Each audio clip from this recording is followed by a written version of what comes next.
No, I just book already. remember she was on podcasts all around was she and promoting the she was promoting the book. I didn't know there was a book. And the book that spoke more of Tupac than Will Smith. Hey, Still, till now. hey. Oh, Jada Mara, Yeah, no, you know what? Let's move away from that. Like Will Smith was a hero, bruh. Like, you know, Man, growing he up, was bruh. Like, all our heroes, man. you know, so after that, like, I don't know, bruh. Disappointed. It's sad. He ended up slapping Chris Rock for her. Yeah. And she was like, I didn't ask you to No, do no, that. it was Imagine. ouch, eh? Hey. I know. But like from your perspective, when you see a lady like Aisha, who do you understand where she's coming from? I don't understand anything, honestly. like where you were saying that you were saying as women you need to establish yourself, educate. Do you feel like you need to do that before you get married, or is it something you can do after? Do you want to have that identity or name or position title before you get together with someone, or are you okay with that man, you know, providing and protecting whilst you also figure out what you want to do? Because I feel like I think that's her battle to say, I just went into this, but I feel like I don't know myself. Things that I wanted to do, I can't do anymore. I think it's that she didn't have a whole phase, so they say. You know? The 20s are mine. You know what I mean? Like, so, I don't know if maybe it's something that important for an individual. It's being made to be important now with modern society, right? The women are being told, no. Have that time where you are just promiscuous and out, hot girl summer, all those things. It's being promoted, right? Then after you're done, you feel like, no, I'm ready to settle I've down. experienced. Then you can start saying, no, let me settle down. You know, that's the message that's being preached right now, right? Honestly, it's better to do it before. Build yourself, because even without your partner, you'd still have to build yourself eventually, you know. So it's a matter of you, yourself as a person. Right now, as I'm sitting here as Simpiu, I should ask myself, okay, what do I want? Where do I see myself? Then what's the first step am I going to take? It shouldn't be a matter of I must wait for a man now to come in and then that's when I stand up. You see? No, I hear you there. So do it yourself first, you see. It can be before or during, but preferably do it even before, you see. So that once you then get into that relationship, it's not now going to be like Aisha self-centered. Now no one is seeing me and whatsoever. She had a lot of opportunities to build herself, even before and during the Marriage. relationship, the marriage with, who's the guy again? Stefan, yes, you see. Yes, because honestly, when you come together as two different genders, you come with, okay, this is who I am, this is what I've done for myself, and this is where I'm going for myself. This is who I am, this is what I've done for myself. How are we then going to join and come together to work together and see where we are going? Okay. So that's how I see it. Build yourself before, because...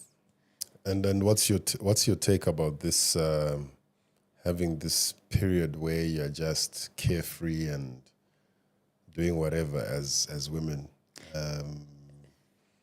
It's a matter of living your best balance. life. You need to balance. The 3 or 4 community. You need to balance in life, unfortunately. You see, as young as I am, I could have made a decision of, oh no, after my degree, I'm taking a gap year, I'm gonna live my life, go out and do whatever. But I can actually even do it while I'm still building myself. So it's a matter of balance.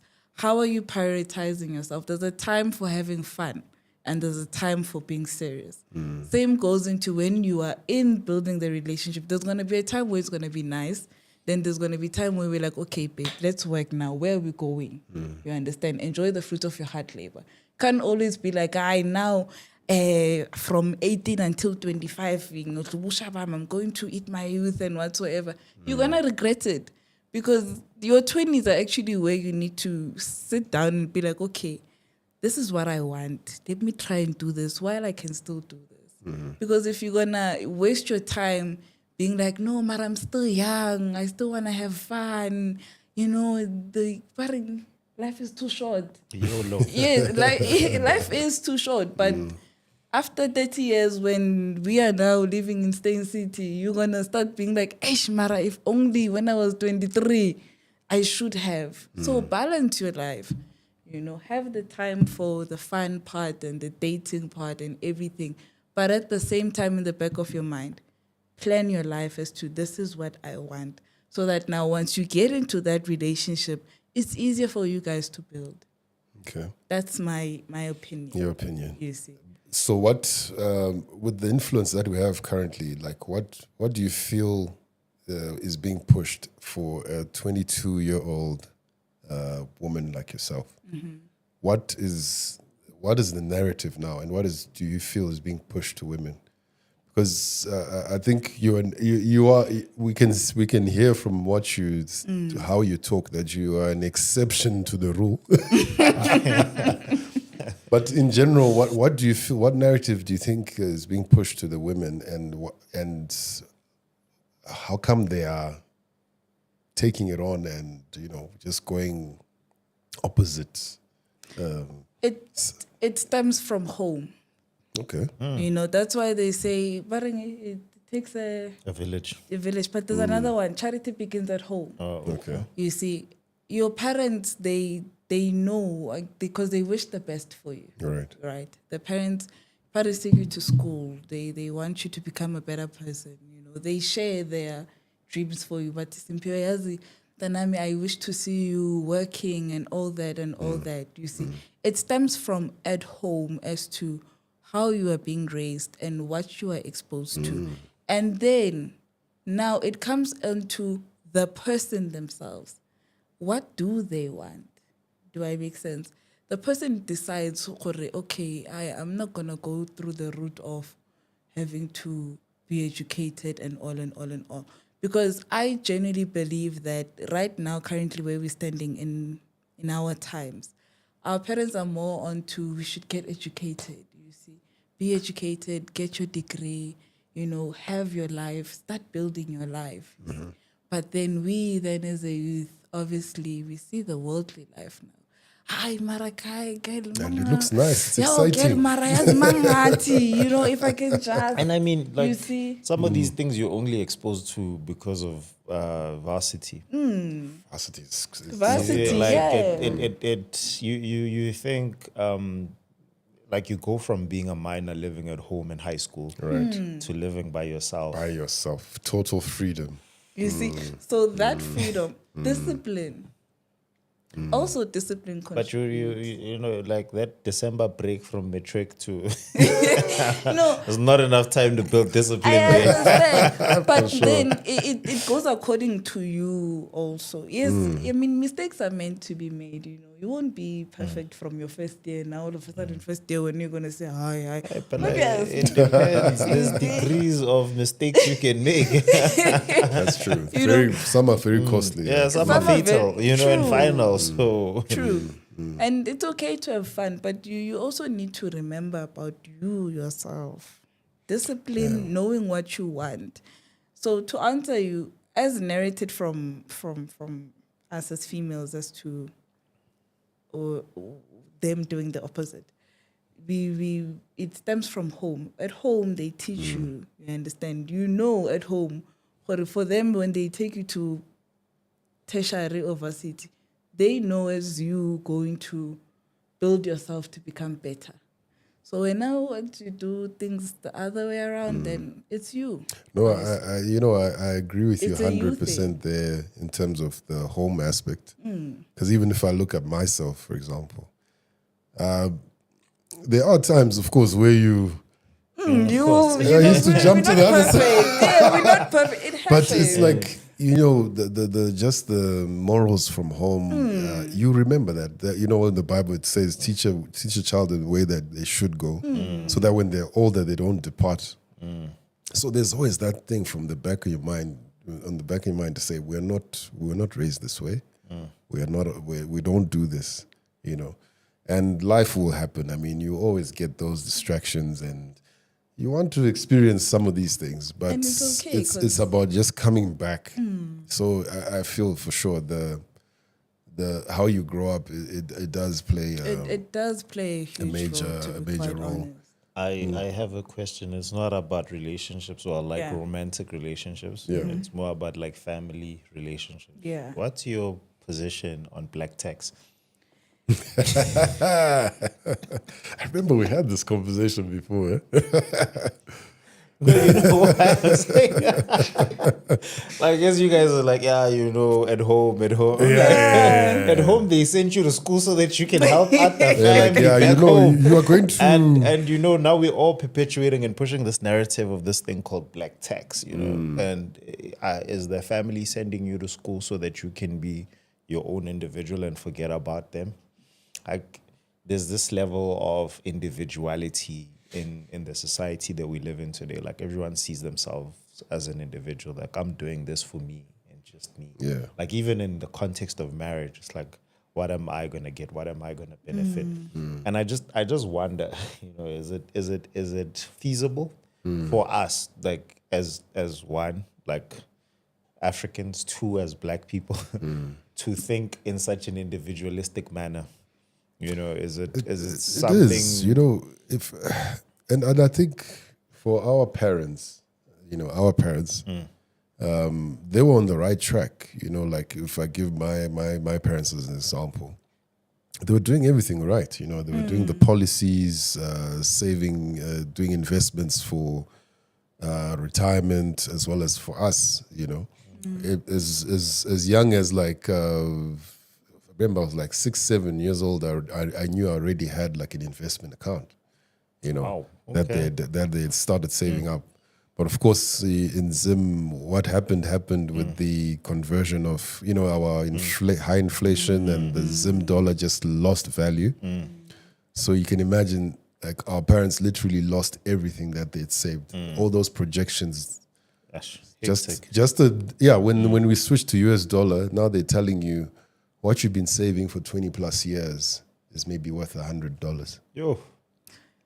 Oh, So, so some issues like that are circumstantial. You realize that okay, our parents were on the right trajectory, but you know you could not predict this. Of course. You could never predict that. But I think generally it's mixed, because for some they still do that. Like you know, I'm pushing you. We're putting everything for you to go to school, varsity, so that when you start work, Of course. It's an investment. You're the police. yes. you know. So it's Eish, still a mindset challenge, I think, that we have. But that's something I think my wife and I are trying to say, you know, the least we can do for our kids is to make sure we are good. Yeah. If us are good, if they don't have to worry, no matter what they do, what they venture into, what, you know, they can actually take risks when they know the parents are fine. We don't have to worry about. But I mean, it's one thing to be able to take risks because you know that there's a trampoline or a soft landing. You know what I mean? Yeah, and if there isn't a soft landing, if we've put all of our eggs into the one. basket that is you, and we've sent you out into the world so that you can go become the doctor, that CA, a lot that of pressure. engineer, so that you can. I mean, it's. I don't know. Maybe I'm just thinking about it idealistically, right? And it's something I think, you know, deserves the conversation in today's society. True. We there's as individuals, we like there's only so much that we can do as individuals. Yeah. Like we can do more together. Right. Like you think about the pyramids of Giza, it's not a one-man project. You Yeah. know, the Colosseum, not a one-man project. I don't think there's anything that's monumental and great, that was a one-man project, right? Is it coming back to now the whole thing of black tax, Black tax. right? If you have siblings, for example, are you supposed to help your siblings, or is it like, hey, look, bro? And the oldest sibling is always the one that probably takes care of The whole family. the whole Yeah, family. like, so how do we, you know, I want to bring it back to you, Simpe. Okay, as we are conversing about this black tax, I'll make an example of this. Say, for instance, my mom is a single parent, right? Okay. She never got an opportunity to go to varsity and accomplish her dreams. Maybe she was a cleaner, but she was able to take me to school to be a CASA. Me providing for at home, I wouldn't take it as a black tax. Okay. You understand? Okay. Because you understand as to how your mom worked for you in order to be where you are. You understand? But she was supposed to anyway. I mean, yeah, but let's say she couldn't even have the funds to Spoken take like a herself to parent. varsity. They didn't choose to come in this world. Like But life happens. it's our mandate to make sure. Life happens, you see. Yeah, life But happens, in the midst of having like siblings, you see, I know we must come to reality and talk to each other and be like, what's up with you? Same scenario. You're the eldest and you have younger siblings. Same scenario, but now you have younger siblings. Okay. Now you've made it, you're working. Your mom is old. Your siblings still need to go through school. Who does it fall onto now? It'll fall onto the eldest child, obviously. No, that cycle is going to be very difficult to It's break. difficult, but you would want the best for your siblings, right? Instead of them running into drugs or anything. That one has to be killed by us parents. Hey, to be honest, that one is the difficult parents. because Hey, relationships are also a factor. Yeah, that's true. True. It's Once only the you- parents that can kill that. It's a generational thing that you just say, as us, this is what we intend to do. We need to relieve or release our children of that, because you don't want, because that the cycle, way you true. say it, yes, you feel obligated now to say, I need to. Take care of That should be taken away from the kids, from our kids. They should not feel obligated. They've taken me. They've taken care of me. school, they taken me. paid my No, school no, no. fees, That's when you feel that way. Sometimes it's us parents now giving children, intentionally or not, you're giving a child that guilty conscience that I took care of you. I put clothes on your back. So already when you're older, you still have that in your mind that, okay, I need to sort my parents out. I need to sort my parents out.